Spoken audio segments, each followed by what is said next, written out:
Hello বন্ধুরা, তোমরা সবাই কেমন আছো? আজকে আবার একটি নতুন ব্লগ ভিডিও নিয়ে চলে এসেছি। আজকে তোমাদের সাথে শেয়ার করব নিরামিষ সুস্বাদু টেস্টি আলু মটর পনিরের রেসিপি। তো চলো আমি কিভাবে রান্না করি সেটাই তোমাদের সাথে শেয়ার করবো। এখানে আমি 300 গ্রাম পনির নিয়েছি।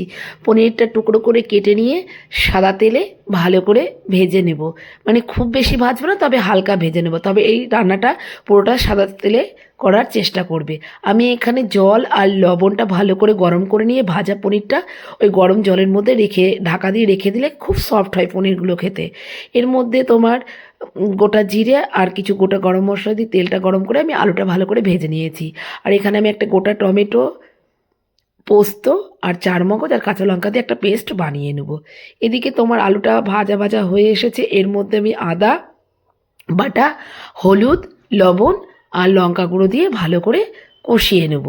এবার যখন তোমার জলটা ছেড়ে আসবে তখন আমি এর মধ্যে মটরশুঁটিটা অ্যাড করে দেবো, কারণ মটরশুঁটিটা আগে দিলে গলে যাবে। তারপরে যে মশলার পেস্টটা বানিয়েছিলাম সেটাও তোমার অ্যাড করে দেবো। অ্যাড করে দিয়ে কিছুক্ষণ কষাবো। কষানোর পর আমি পনিরটা কিছুক্ষণ পরে অ্যাড করব। এইভাবে তোমরা আলু মটর পনির দিয়ে রান্না করে খেয়ে দেখো, অসাধারণ লাগে।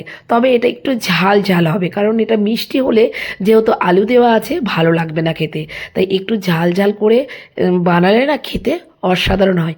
এইভাবে বাড়িতে একবার বানিয়ে দেখে খেতে দারুণ লাগে। আর হ্যাঁ, সামান্য একটু কাসুরি মেথি দিতে হবে, কারণ এখানে ধনে পাতা অ্যাড করলে ভালো লাগবে না।